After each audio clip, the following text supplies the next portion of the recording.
Ya, selamat pagi semuanya. Selamat datang di kelas riset operasi 2 bersama saya, Sena Safarina ya. Perkenalkan dulu, nama saya Sena Safarina dan selama 1 semester ke depan, kalian akan ya berdiskusi banyak di kelas saya mengenai riset operasi. Oke. Nah, sebelum kita masuk ke materi, kita lihat dulu. Sorry. Ya, jadi hari ini ada beberapa yang akan kita diskusikan dan mungkin pertemuan hari ini ya tidak akan terlalu banyak karena saya hanya akan menjelaskan sedikit tentang kontrak kuliah, kemudian gambaran mengenai riset operasi sendiri, lalu sedikit tanya jawab ya mengenai 2 poin di atas dan kalau masih ada waktu kita lanjutkan dengan materi pertama nanti. Oke. Nah, yang pertama, kita lihat dulu. Jadi, riset operasi ini, kodenya, jangan salah ketika kalian mengambil, kodenya adalah KM1844405, dan SKS-nya sebanyak 3 SKS ya, dan ini adalah kelas C. Jadwal kita ada di hari Selasa dari jam 7 sampai jam 8.40, kemudian dilanjutkan di hari Kamis. Oke. Nah, ruangannya di F101, tapi di pertemuan hari ini ya, karena kita tidak memungkinkan untuk kelas offline, maka untuk pertemuan hari ini dan pertemuan berikutnya masih kelasnya dalam bentuk online. Oke. Oke. Nah, tadi sedikit saja tentang kelas secara umum. Nah, kemudian apa sih yang akan kalian dapatkan di kelas riset operasi ini ya? Sebelum kita masuk ke materi, nah kita lihat dulu di capaian pembelajarannya. Yang pertama, kita lihat capaian pembelajaran ya yang dibebankan pada mata kuliah dari program studi. Kalian bisa lihat di sini kita punya 3 capaian pembelajaran. Yang pertama adalah mahasiswa mampu mengidentifikasi dan menjelaskan pondasi matematika yang meliputi murni, terapan, dan dasar-dasar komputasi. Ini tentu ya akan jadi capaian pembelajaran karena di dalamnya itu kita tidak hanya membahas tentang teori-teorinya saja, nah tapi nanti kalian bakalan tahu gitu loh gimana penerapannya gitu. Dari konsep yang nanti kita pelajari, penerapannya seperti apa sih? Dan nanti juga kalian akan mempelajari sedikit ya mengenai dasar-dasar komputasi menggunakan software yang ada. Oke. Nah, kemudian yang kedua, mahasiswa mampu menyelesaikan permasalahan sederhana dan praktis dengan mengaplikasikan pernyataan matematika dasar, metode, dan komputasi. Ini juga sama ya, ada kaitannya dengan poin 1. Nah, cuman kita akan sedikit aja nanti menyelesaikan beberapa permasalahan sederhana, karena yang akan kita perbanyak diskusikan lebih ke konsep dan metodenya gitu agar kalian kuat nanti di konsepnya sendiri. Oke. Nah, kemudian yang terakhir, mahasiswa mampu menganalisis permasalahan sederhana dan praktis pada salah satu bidang matematika, analisis aljabar, pemodelan, optimasi sistem, dan ilmu komputasi. Oke, jadi karena ini ya masuknya di riset operasi, dan riset operasi nanti masuknya ke ini optimasi mungkin ya, lebih ke arah pemodelan dan optimasi juga. Oke, nah itu capaian pembelajaran dari program studi yang dibebankan ke mata kuliah ini. Nah, kemudian kita lihat selanjutnya capaian pembelajaran dari mata kuliah ini sendiri. Oke. Dari sini ya ada 3 juga sama. Mungkin kalian bisa lihat sendiri ya. Jadi mampu memahami permasalahan optimasi, kemudian mampu mengidentifikasi persoalan gitu loh secara dinamis, bilangan bulat, dan seterusnya. Jadi yang pertama ini adalah permasalahannya. Biasanya permasalahan optimasi yang diangkat dari permasalahan real ya. Nah, kemudian yang kedua, bagaimana cara kita menyelesaikannya? Apakah dengan metode gitu untuk permasalahan dinamis atau dia bentuknya bilangan bulat dan seterusnya. Nah, dari kedua ini kita juga mengharapkan kalian memiliki nanti bekal untuk menyelesaikan tugas akhir ya. Karena dari tahun-tahun sebelumnya itu banyak sekali yang berminat ya ke uh, lab kita ya, terutama lab matematika industri dan keuangan gitu, yang basic konsepnya itu harus kuat gitu loh di riset operasi. Oke, jadi nanti kalian bisa baca lebih lanjut. Nah, kita lanjutkan dulu ya sedikit. Nah, dari tadi penjelasannya, kalian sudah lihat di CPMK nomor 2, kita ingin mengidentifikasi persoalan secara dinamis, bilangan bulat, dan seterusnya. Nah, itu apa ya, kita bebankan di materinya. Jadi ada 7 materi yang akan kita pelajari di riset operasi kedua ini. Yang pertama adalah pemrograman dinamis, kemudian pemrograman bilangan bulat, lalu kita punya pemrograman nonlinier, teori permainan, teori antrian, teori persediaan, dan rantai Markov. Oke, dan semuanya kita akan coba pelajari ya, bukan hanya konsepnya saja seperti yang tadi saya bilang, tapi juga bagaimana implementasinya, oke, di permasalahan-permasalahan yang sederhana. Oke, dan untuk pustaka ada 2. Kita usahakan menggunakan pustaka yang utama ya, tapi mungkin di beberapa waktu saya akan menggunakan pustaka pendukung untuk ya latihan soal mungkin, untuk tugas ya. Oke. Nah, selanjutnya untuk kegiatan pembelajaran, ini ya yang jadi kontrak perkuliahan kita selain materi yang akan kita pelajari. Di sini saya punya 3 hal yang ingin kalian ketahui. Jadi yang pertama adalah mengenai kelas, yaitu saya mengharapkan kalian hadir 5 menit sebelum perkuliahan. Nah, kemudian presensinya diberikan 15 menit di awal kelas. Jadi, baik online maupun offline, aturan ini berlaku ya. Oke. Nah, kemudian media yang kita gunakan tentunya My Classroom. Jadi, nanti informasi dan sebagainya silahkan kalian lihat di My Classroom. Kemudian materi juga dan sebagainya silahkan kalian lihat juga di My Classroom. Nah, kemudian untuk komunikasi, saya mengharapkan kalian ya bisa mengkomunikasikan ya hal-hal yang ingin kalian komunikasikan ke email saya saja, tidak melalui WhatsApp atau nomor pribadi. Oke. Dan yang terakhir, tugasnya nanti akan berupa latihan soal atau juga mini project. Jadi saya ingin kalian mencoba bagaimana menerapkannya ya ke dalam permasalahan sederhana dalam bentuk mini project atau mungkin study case yang lebih simple. Nah, tapi tentunya ada aturan ya untuk pengumpulan tugas ini. Nanti kalau misalkan terlambat ya biasa akan dikurangi nilainya. Oke, jadi ini untuk kontrak kuliah dari mulai capaian pembelajaran, kemudian materi, kegiatan pembelajaran, dan yang terakhir adalah evaluasinya. Jadi nanti kalian bisa lihat di RPS, karena di sana lengkap, RTS-nya ada di minggu keberapa, kemudian EAS-nya juga ada di minggu keberapa. Kalian akan mendapatkan kuis sebanyak 2 kali saja ya. Dan juga nanti ada mini project sebagai tugas. Oke.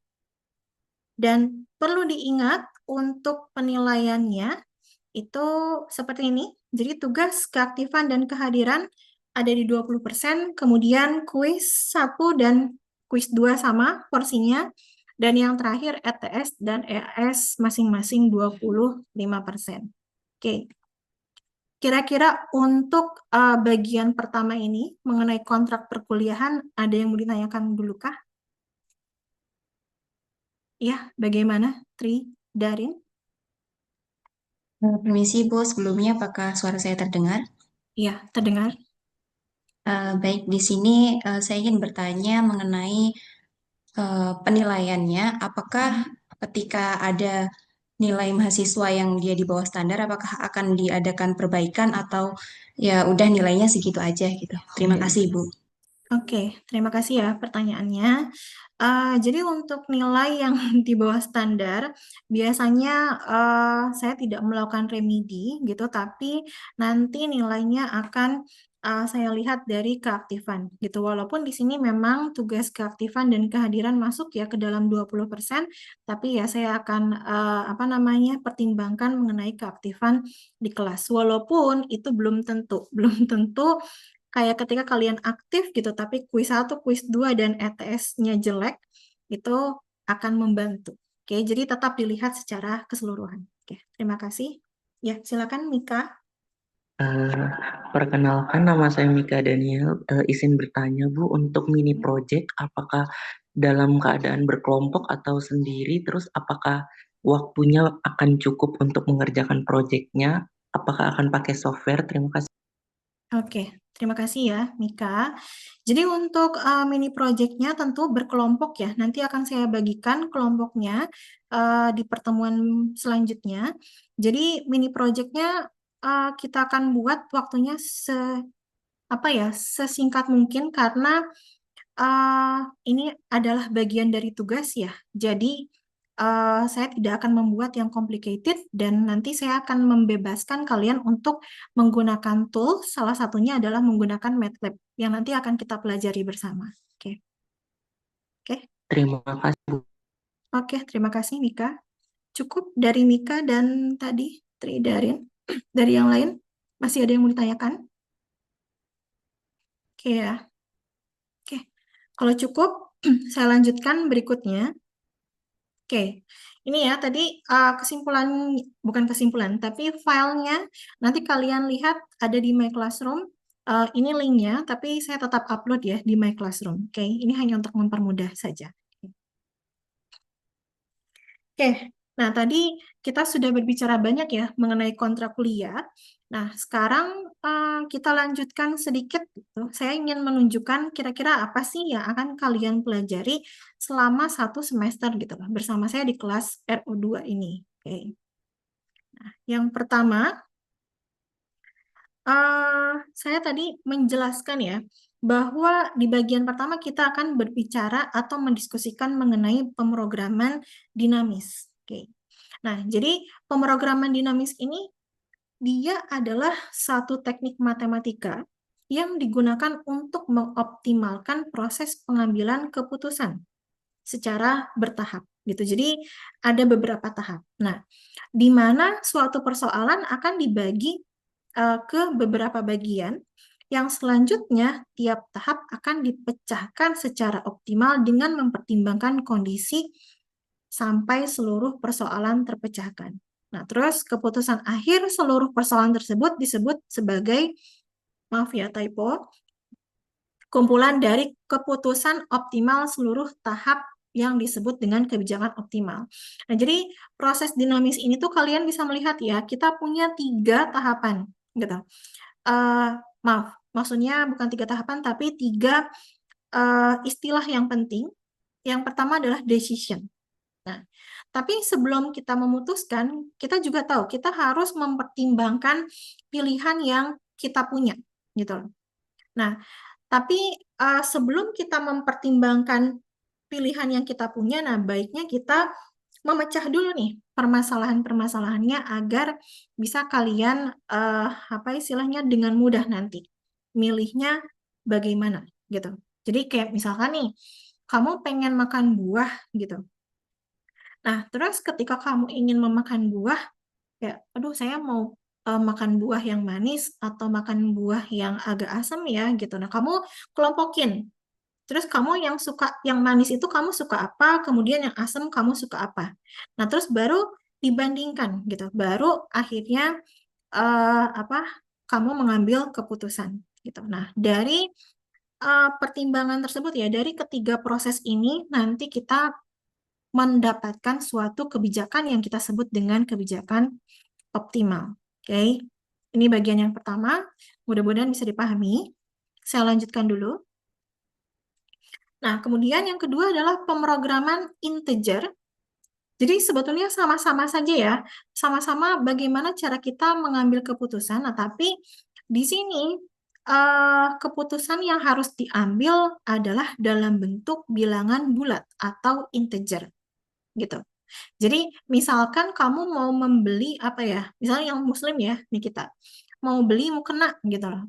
terus kamu mikir-mikir, aduh saya mau beli mukena berapa ya gitu. Saya pengen ngasih ke teman juga. Nah, ketika kamu memikirkan mukena, nggak mungkin kan ya, mukena itu setengah gitu. Kamu ngasih ke teman atasannya aja, tapi bawahannya nggak dikasih. Oke, nah jadi eh, harus utuh, harus satu gitu.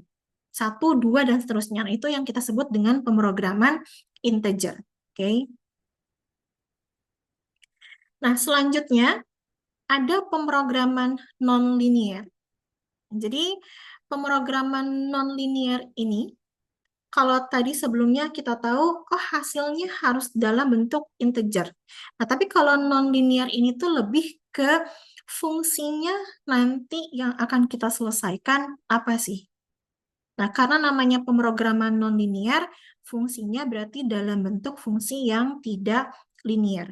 Jadi, katakanlah, kalian ingat nggak, kalau kita punya Y sama dengan 3X plus 4 gitu. Kira-kira ini, Alfian, Y sama dengan 3X plus 4 masuknya ke pemrograman ke bentuk apa yang kamu tahu? Ke bentuk linear. Ke bentuk linear ya, paling Ya. sederhana gitu. Jadi bentuk linear ini dia tidak memiliki bentuk yang istilahnya apa ya, variabel atau bentuk yang complicated gitu. Nah, kalau kamu sudah menemukan ini Y sama dengan sin X misalkan tuh, terus ditambah dengan cos X, kemudian kamu punya bentuk yang lain lagi, X kuadrat misalkan tuh plus Y kuadrat sama dengan berapa gitu, dan seterusnya. Misalkan banyak ya contohnya. Nah, kalau permasalahan sudah complicated, seperti 2 contoh ini, nah ini sudah termasuk yang non-linear. Oke, gitu. Nah, ini yang akan kita pelajari nanti. Karena yang pemrograman linear sudah kalian pelajari di RO1 ya. Oke. Nah, saya lanjutkan lagi. Nah, kemudian teori permainan.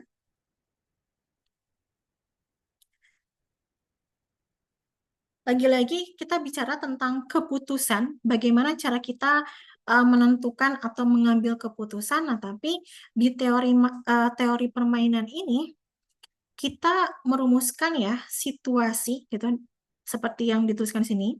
Jadi teori permainan ini merupakan suatu pendekatan matematis untuk merumuskan situasi persaingan dan konflik antara berbagai kepentingan. Oke. Nah, jadi di dalamnya itu ada persaingan. Nah, kalau persaingan berarti ada yang menang, ada yang kalah. Gitu. Makanya dia melibatkan ini ya, pemain gitu, karena kalau misalkan ada yang menang dan yang kalah pasti dia tidak hanya satu orang atau tidak hanya satu gitu loh yang menjadi pengambil keputusan, tapi lebih dari satu yang kita sebut dengan pemain tadi. Oke, ini teori permainan, nanti akan saya jelaskan lebih lanjut. Teori antrian juga, ini yang paling bukan paling sih, tapi sering juga dipakai, dan ini berguna ketika orang akan mengestimasi ya atau mengambilkan pengambilan keputusan gitu loh dari suatu sistem yang berkaitan dengan antrian. Yang paling gampang permasalahannya ada di misalkan kalian ketika mengantri gitu untuk membeli makanan gitu. Misalkan di salah satu chain ya atau restoran, nah ketika kamu mengantri gitu, berapa lama sih gitu loh? Kamu harus menunggu sampai kamu dilayani oleh kasir. Kemudian berapa lama dari sudah kamu nyampe kasir itu kamu bayar. Terus dari situ lanjut gitu kan. Berapa lama sih setelah kamu membayar mendapat apa istilahnya tuh pesanannya gitu. Dan seterusnya. Nah, itu ini kita gunakan ya nanti untuk mempermudah gitu loh. Atau bisa juga kita gunakan untuk memprediksi nanti waktu antriannya seberapa panjang. Oke. Nih. Berikutnya kita punya teori persediaan atau yang biasa kita sebut dengan inventory teori. Sama, lagi-lagi juga ini tentang pengambilan keputusan berapa yang harus dia beli gitu loh. Karena persediaan ya kaitannya dengan industri ya salah satunya. Jadi misalkan ada industri makanan gitu loh, dia memproduksi makanan sebanyak sekian gitu. Nah, tapi dia harus memikirkan berapa sih biaya pemesanannya, kemudian biaya pembelian, biaya kehabisan persediaan, dan seterusnya gitu. Jadi kaitannya nanti dia akan lanjut ke arah stok ya. Jadi stok dan biaya yang dikeluarkan akan seberapa banyak. Oke. Yang terakhir, yang terakhir adalah rantai Markov. Ya, kalau di sini rantai Markov cukup panjang dan ini ya, saya akan tunjukkan saja salah satu aplikasinya adalah untuk menganalisis perencanaan penjualan, perubahan harga pasar, dan seterusnya. Oke, ini paling populer juga, materi paling populer atau konsep ya paling populer di riset operasi. Oke. Oke, sampai sini untuk ringkasan materinya. Mungkin ada yang mau ditanyakan dulu kah? Ya, silakan Bintang. Sebelumnya suara saya terdengar jelas ya, Bu? Ya, terdengar. Oh iya. Terima kasih Bu Sena atas kesempatannya. Izin bertanya Bu untuk yang terkait tadi metode pemrograman integer yang Iya. bulat. Itu ada nggak sih Bu kemungkinan kasusnya nanti hasil yang optimalnya itu justru belum integer gitu. Dan kok misalnya case itu terjadi, kira-kira gimana Bu? Apakah tetap memakai integer atau menggunakan pemrograman yang lain gitu? Oke. Terima kasih ya Bintang pertanyaannya. Jadi itu tergantung dari metodenya yang kamu gunakan. Nah, tapi kalau misalkan memang kamu sudah mengeset di awal gitu, jadi di dalam optimasi itu dia ada apa namanya dua ya. Jadi ada fungsi objektif dan juga ada kendala. Oke, kalian sudah mempelajari ya. Nah, ketika kamu memiliki apa? Ketika kita mempunyai permasalahan pemrograman integer, nah kemudian kita memiliki kendala gitu. Kita harus mengeset kendalanya. Kendalanya berupa bilangan bulat. Nah, kalau misalkan kita tidak mengeset bilangan bulat, gitu, nanti ya hasilnya akan seperti tadi, akan masih dalam bentuk bilangan yang tidak bulat, gitu. Nah, tapi di beberapa kasus juga ada yang hasilnya itu masih dalam bentuk istilahnya apa? Non-integer ya, karena dia metodenya yang digunakan adalah metode pendekatan seperti itu.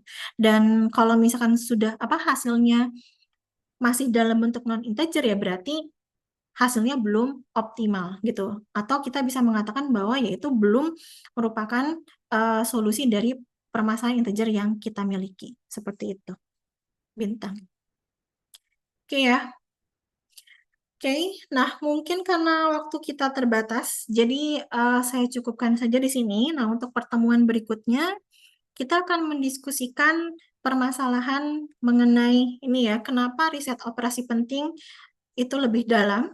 Kemudian kita lanjutkan dengan pemrograman dinamis. Oke, jadi saya cukupkan saja hari ini. Terima kasih semuanya, saya tutup.